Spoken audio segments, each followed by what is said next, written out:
Glenn? Two things, John. First, just to follow up on something you said before, you said that Hillary Clinton had personal contact with Vladimir Putin, and the suggestion was that wasn't necessarily appropriate. Can you just elaborate what you were? No, I'm not. I'm not saying that's the contact of it in itself is not appropriate. Is not.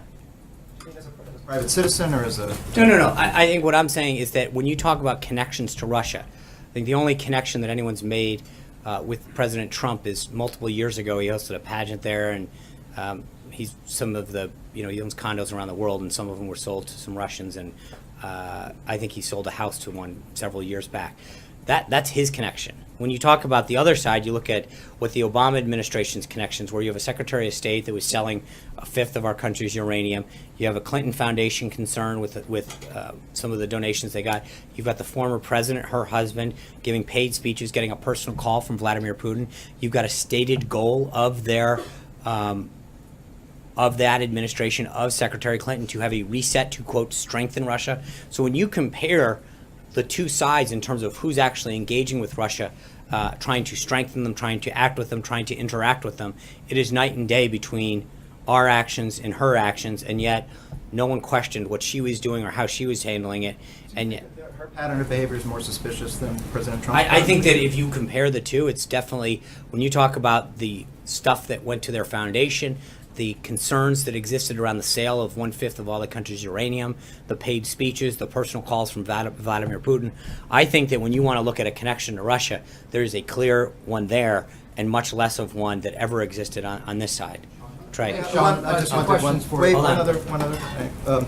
So, Sean, in terms of the Nunes chronology, just to clarify, when we're asking questions about process like gates and people, we're not attempting to ascertain the geography of the executive complex. We want to know who knew what when. I understand that. So my question is, so I will ask that directly, forget about the technical questions.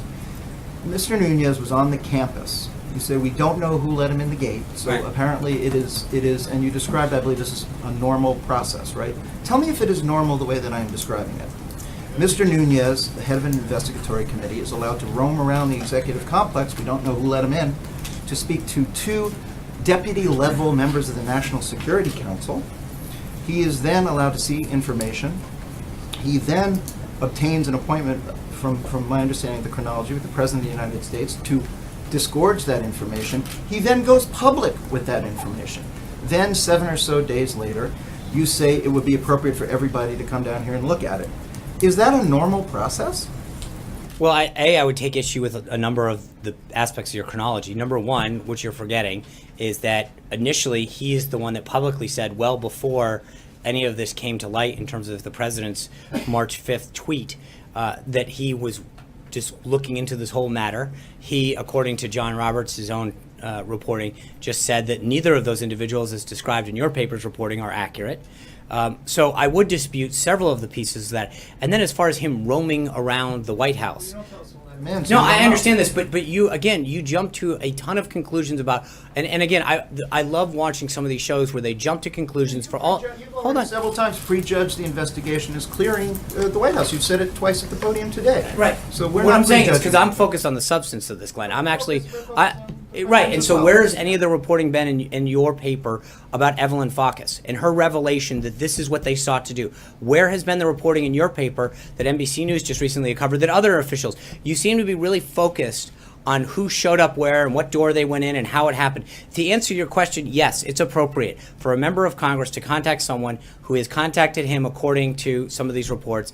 I don't know the answer to that, but if you're asking me, is it appropriate for a member of Congress to come over here? As Chairman Nunes has said himself, he wasn't hiding or roaming. He was asked to come over here by an individual. He came over, which happens daily. He was asked to go somewhere. He went there. He is cleared. And nothing that is inappropriate, and exactly the opposite. What he did, what he saw, and who he met with was 100% proper. Did the Chief of Staff, who is, in my understanding, an exceptionally attentive gatekeeper to who comes in and out of the Oval Office, did the Chief of Staff know that he was on the campus? Did he approve his? So remember, you're okay, but you're playing cute there. You're doing two things. One is you're talking about the Oval Office, and the other one is the campus. Right? So, no, the Chief of Staff does not know every single person who's on the 18 acres at any given time. They are people who are appropriately either cleared or waived through the system or are escorted on in some way, shape, or form. No, we don't track every single person who's on the 18 acres.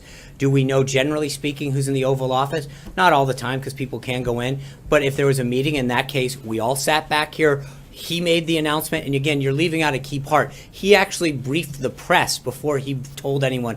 We all found out, you, me, everyone else, that he was coming down here after he held a press conference with your colleagues to say he was coming down here based on stuff that he'd found that didn't have to do with Russia, that a whistleblower source had given him. Now, the other reporting that I'm hearing today is actually that the sources that you describe in your paper are not accurate. And while I'm not going to comment on either, I think there is an assumption that everything and the chronology that we know over is accurate, which I don't believe from further reporting that it is. And I also believe that some of the comments that have come out publicly in terms of some of the Obama administration are conveniently left out of that discussion.